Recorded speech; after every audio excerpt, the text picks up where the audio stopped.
No último vídeo, eu trouxe para vocês um apanhado geral sobre a leitura de alguns numerais. Falei que eles se dividem em números cardinais, ordinais, fracionários e multiplicativos, mas falei também dos algarismos romanos. Pois bem, hoje nós vamos ver de forma mais detalhada, mais específica sobre a leitura dos numerais ordinais e cardinais. Eu sou a professora Líris, professora de língua portuguesa, e espero que com a aula de hoje você aprenda as regrinhas para ler corretamente os numerais ordinais e cardinais e não erre mais. A palavra cardinais significa essenciais, ou seja, são os números que a gente mais vê por toda a parte. Quando estamos usando dinheiro, a hora, a quantidade das coisas que a gente usa, que a gente compra. Então, números cardinais são esses números que nos cercam por toda a parte. Os números cardinais sofrem algumas flexões. Flexão de gênero e de número. Os que sofrem a flexão de gênero, ou seja, que passam do masculino para o feminino e vice-versa, são número 1, número 2 e as centenas a partir de 200, ou seja, 200, 300, 400, 500 até 900. Um exemplo. Observe, nós temos aqui o número 72, termina com o número 2, um número que varia em gênero. Como aqui está se referindo a anos, então fica 72 no gênero masculino, 72 anos. Se referisse a pessoas, 72 pessoas. Observe que o 2 variaria de gênero do masculino para o feminino.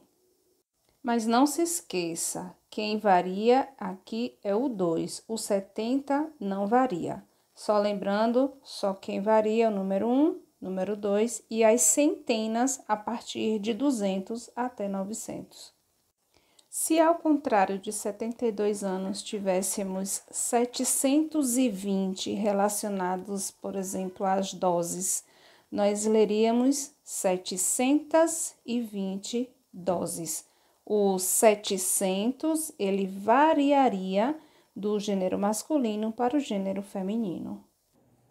Já os numerais cardinais milhão, bilhão, trilhão, eles só variam em número mesmo.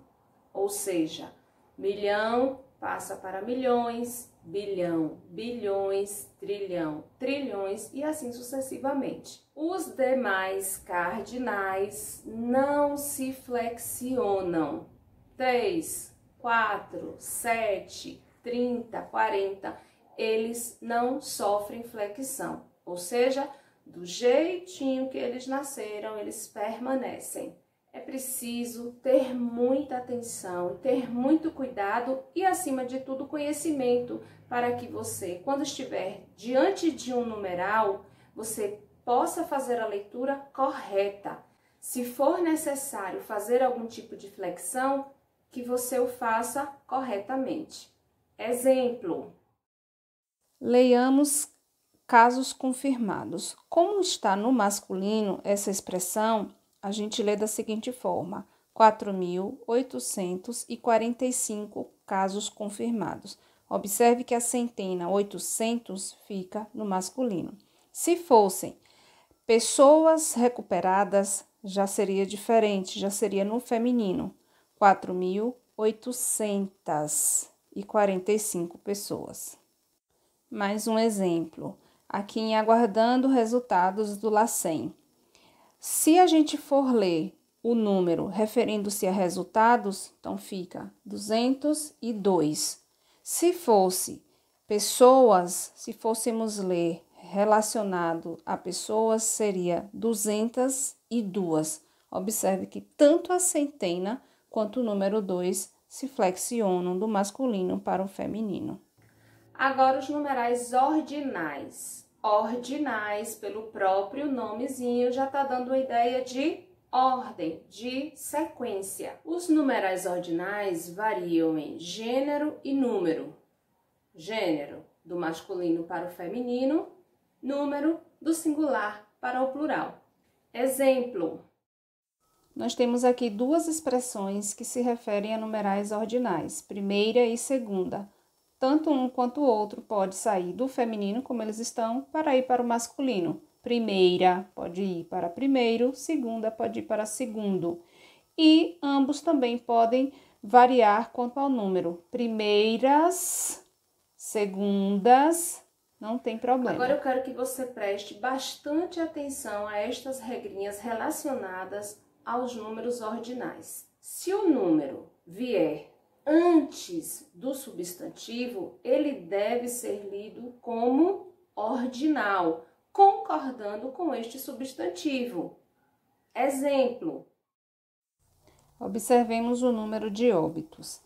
Caso este número viesse antes do substantivo óbitos, ele teria que ser lido como ordinal. Então, seria 48º óbito. Agora, se o numeral vier depois do substantivo, ele deve ser lido como cardinal, concordando com a palavra número que se encontra subentendida, como se a palavra número estivesse escrita. Ainda analisando o tópico óbito, observe que o número 48 ele vem depois do substantivo óbito, então neste caso a gente pode ler como óbito 48 ou óbito de número 48. A palavra número neste caso ela vem subentendida.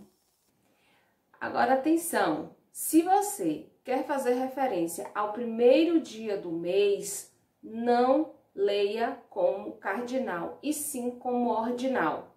1º de março, 1º de abril, 1º de janeiro, e não 1 de março, 1 de abril e 1 de janeiro. Mais uma regrinha. Quando vai se falar de reis, papas, séculos e partes de uma obra, se o número estiver depois do nome do rei, do nome do papa, do capítulo, você vai ler como ordinal até o número 10. Daí em diante, você vai usar, ou melhor, você vai ler como número cardinal. Preste atenção no exemplo. Nós temos aqui o exemplo de João Paulo II e do Bento XVI. João Paulo II, segundo, a gente lê como ordinal porque vem antes de 10. E Bento XVI, a gente lê 16 porque é depois de 10.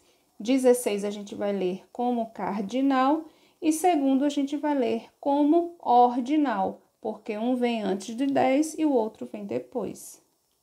Aqui mais um exemplo clássico e eu chamo a atenção das pessoas que fazem a leitura bíblica publicamente. Ao lermos os capítulos e os versículos bíblicos, se o número estiver depois do substantivo, nós temos que lê-lo como ordinal até 10.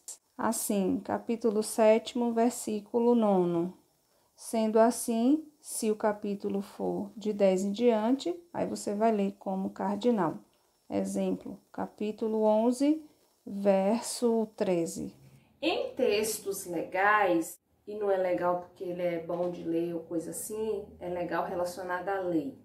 Leis, decretos, portarias, os artigos, incisos, parágrafos, enumerados até 9, são lidos como ordinais. Daí em diante, a leitura deve ser feita como cardinais. Preste atenção no exemplo. Nós temos aqui o último decreto do estado da Bahia, relacionado ao lockdown, e aqui, observe, temos aqui 3 artigos, o artigo 9º, o artigo 10 e o 11. Observe, até o 9 eu li como ordinal, e do 9 em diante, ou seja, 10 e 11, eu já li como cardinal. Se você prestar bem atenção, já está lá escrito o número como ele deve ser lido. Isso é tudo, meu povo. Eu espero que você tenha conseguido assimilar quais as regrinhas para a leitura de números cardinais e ordinais e que você não erre mais. Caso tenha ficado alguma dúvida, volta um pouquinho, anota, preste atenção nos exemplos, que eu tenho certeza que você vai assimilar direitinho. E se porventura ainda continuar com dúvida, pode mandar uma mensagem aqui nos comentários, que eu terei o prazer de te responder. Não esquece de avaliar a aula, não esquece de deixar sua curtida. Isso é muito importante para que o vídeo ele tenha relevância e outras pessoas possam se aproveitar deste conteúdo. Um grande cheiro e até a próxima aula!